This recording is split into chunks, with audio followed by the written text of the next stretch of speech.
Olá pessoal, hoje a gente vai fazer uma pequena revisão, certo? Para a recuperação. Então, qual é o assunto que vai cair na recuperação? Só a reprodução humana. Então nós vamos estudar o sistema reprodutor masculino, o sistema reprodutor feminino, os métodos anticoncepcionais e as ISTs. Vamos lá. Bom, primeiro eu queria que vocês entendessem e lembrassem sobre a puberdade, né? Porque o sistema reprodutor masculino e feminino, eles precisam chegar ao seu amadurecimento para que ocorra a reprodução, certo? Então, essa fase ocorre na puberdade, certo? Então, é na puberdade a qual vai acontecer, né, na vida do ser humano, um momento em que ele está apto à reprodução. E o que é que acontece no menino ou na menina que causa diferença nesse processo? Então, nesse processo, nós teremos aí a liberação de hormônios que vão criar as características secundárias dos seres humanos, né? Então, no caso, a característica sexual primária é o pênis e a vagina, e as secundárias são as seguintes. Aqui, ó, no menino, a liberação do hormônio testosterona vai causar alteração de voz, vai causar a maturação dos músculos, né? Eles ficam mais fortes, mais rígidos, pelos no corpo, crescimento dos órgãos genitais, pênis, testículo, e a ejaculação, que é a semarca. No caso das meninas, né, vai crescer os seios, vai alargar o quadril, vai desenvolver os órgãos sexuais, além de ter pelos no corpo, espinhas, né, que surgem, e a menstruação. Então, a partir do momento em que menino e menina, né, menina ejacula e menino menstrua, eles já estão aptos para a reprodução. Não quer dizer que é o momento de engravidar, de ter filhos, né, porque é todo um processo que ainda o corpo precisa se desenvolver. Mas já é um momento em que eles podem ter filhos, né? E quais são esses hormônios? No caso do homem, é a testosterona. Isso aqui com certeza é questão de prova. E no caso da mulher, é o estrógeno e a progesterona. São os principais hormônios, né? Existem outros que são liberados pelo testículo, no caso do homem, e pelo ovário, no caso da mulher, que vão fazer o desenvolvimento das características sexuais secundárias. Então vamos ao aparelho genital masculino.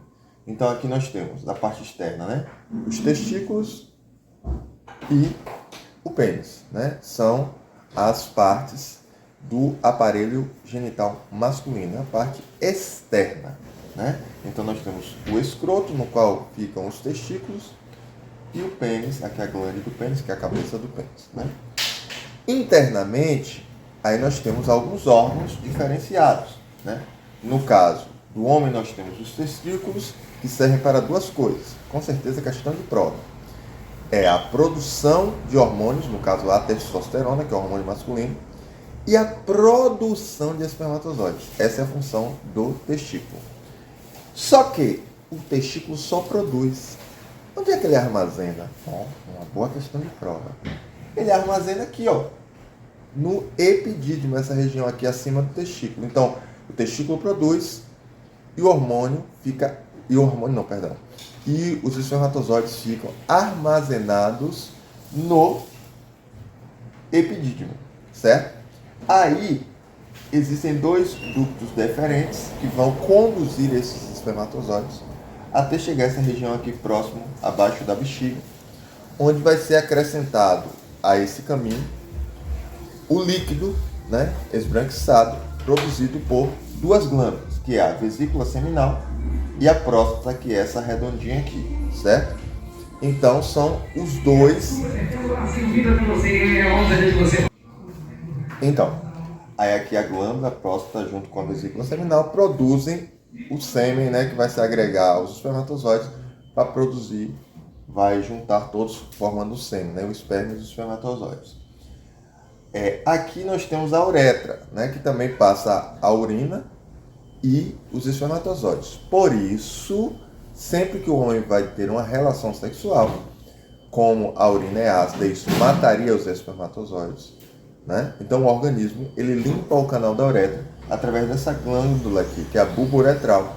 Ela libera, né, uma gosminha que vai limpar o canal da uretra para que os espermatozoides possam sair tranquilamente. Já o aparelho genital feminino, né, aqui nós estamos vendo a região externa, né, onde temos o prepúcio, né, a vagina, que é o buraco aqui, os grandes lábios, o clitóris, toda essa parte é aparente no sistema genital feminino, né? É a parte externa. Observe que aqui, ó, a vagina está próxima ao ânus aqui.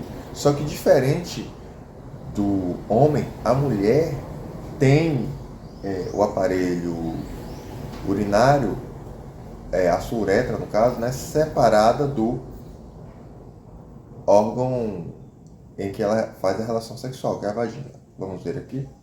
Aqui, ó. Aqui é a parte interna, né? Lembrando que na entrada aqui da vagina, nós temos o ímen. O ímen é um músculo, né, que vai fazer vamos dizer assim, é um selo, né, de proteção da vagina.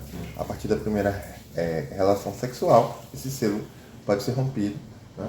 Então o ímen é aquilo que a gente chama de, no popular, de cabaço, certo?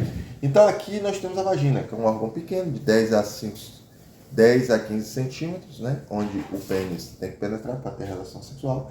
Aqui é o útero. Olha, questão de prova aqui, ó. Para que serve o útero? Então, aqui o útero, né? Questão de prova, presta atenção, hein? Ele serve para armazenar o bebê durante o seu desenvolvimento. Então é lá que o bebê fica 9 meses. Aqui, né? Aqui estão os ovários, que tem duas funções. Uma é liberar progesterona e estrogênio, e a outra é liberar o óvulo para a reprodução. Então o óvulo é liberado aqui, vai passar pela tuba uterina, que são duas, né? E aí chega aqui no útero, onde, se ele for fecundado nesse caminho, a criança vai se desenvolver, certo? Lembrando que a mulher libera um óvulo por mês. Se esse óvulo não for fecundado, ela vai menstruar. Gostaríamos de chamar a atenção também para o ciclo menstrual, né? Aqui nós temos o ciclo menstrual. Lembrando que aqui não são os dias do mês, é o dia do ciclo. Então a mulher menstrua, você começa a contar. Então 1, 2, 3, 4, 5 dias menstruando. Geralmente fica entre 3 a 8 dias. Esse período é um período infértil. Por quê? Porque se o útero estava se preparando para a gravidez e ela não veio, então nesse período que está acontecendo a menstruação, não pode acontecer a fecundação, porque não tem óvulo. Para acontecer a fecundação tem que ter duas coisas: espermatozoide e óvulo.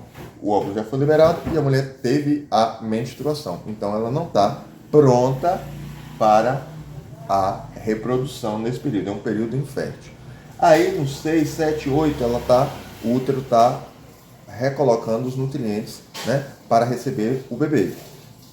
Então esse período ainda é um período infértil, né? A partir do 9º, né, já vai ser considerado um período fértil. Por quê? Porque geralmente o óvulo é liberado no 14º dia.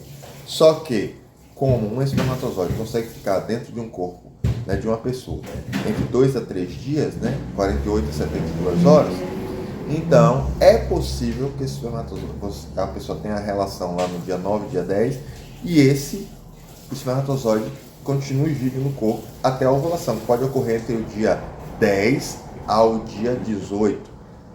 Né? Somos seres humanos, lembre-se sempre disso, então não há garantia de que a sua ovulação mulher ocorre dia 14. Né? Então esse período todo é um período fértil, e depois no finalzinho aqui já é infértil, porque o útero já vai começar a descamar, né, para liberar a menstruação. Então aqui já não tem mais possibilidade de gravidez. Bom, então, para entendermos melhor o processo da fecundação, na relação sexual, né, o pênis, ó, penetrando na vagina, aqui é o colo do útero, aqui está o útero, onde fica o bebê, né? Então, isso aqui é uma relação sexual. E para que haja a fecundação, tem que ocorrer o seguinte aqui, ó. Aqui, ó, tá vendo? O espermatozoide, ele tem que subir todo o útero e encontrar com o óvulo aqui na tuba uterina. Ó, questão de prova aí. Onde é que acontece a fecundação? Na tuba uterina. Se não correr lá, não tem gravidez. E essa fecundação na tuba uterina, né, sendo fecundado, o óvulo vai se dirigir até o útero, onde ele vai penetrar no útero fazendo a anidação e aí o bebê vai se desenvolver, certo? Então, fecundação é na tuba uterina, desenvolvimento do bebê no útero. Bom, nós vamos falar também, vai cair lá na recuperação, os métodos contraceptivos, que servem para evitar a gravidez e infecções sexualmente transmissíveis. Nós temos 5 tipos de métodos contraceptivos. Os métodos comportamentais, que é só observar o comportamento do corpo, no caso, tabelinha, que observa o quê? O ciclo menstrual. Então a tabelinha é a observação do ciclo menstrual, o comportamento do corpo feminino, né? O coito interrompido, que seria gozar fora da vagina. São métodos, assim, que não são muito eficazes, né? Porque estamos falando de seres humanos e os seres humanos não têm um padrão como máquina. Ou, perdão, não tem a definição como máquina, tem um padrão que a gente tenta identificar. Temos também os métodos de barreira. O que é o método de barreira? Impedir que o espermatozoide chegue no colo do útero. E aí nós vamos ter a camisinha, o diafragma, né? Que sempre é utilizado junto com a geleia espermicida. Nós temos também o método intrauterino, que é colocado pelo médico, é o caso do DIU, dispositivo intrauterino, que impede a fecundação. Nós temos os métodos hormonais, aí são os mais utilizados, né, que no caso é a pílula anticoncepcional, injeção anticoncepcional, pílula do dia seguinte, que utiliza hormônios para mudar a data da ovulação, e isso faz com que a gravidez não aconteça, né? E os métodos cirúrgicos, que no caso é a laqueadura, o corte das tubas uterinas, ou a vasectomia no homem, que é o corte dos ductos deferentes. Lembrando que desses métodos todos, o único que, além de proteger contra doenças e também evitar a gravidez, é o preservativo, a camisinha. Os outros apenas impedem a possível gravidez.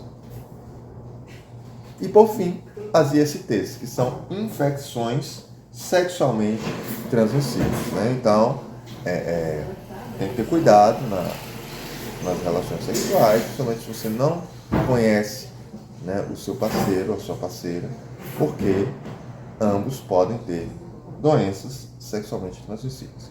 Vejamos algumas aqui. Aqui nós temos, por exemplo, ó, as doenças causadas por protozoários, fungos e insetos, né? Aqui, tá vendo aqui? Tipo um piolho. Isso aqui é o chato, que é um piolho da região, né? Aqui, ó, da vagina, do pênis, ele pode ficar nessa região. Temos também o caso de fungos que causam doenças, né? Que é a tricomaníase, né? Causa um corrimento na vagina e tudo mais, né? E também,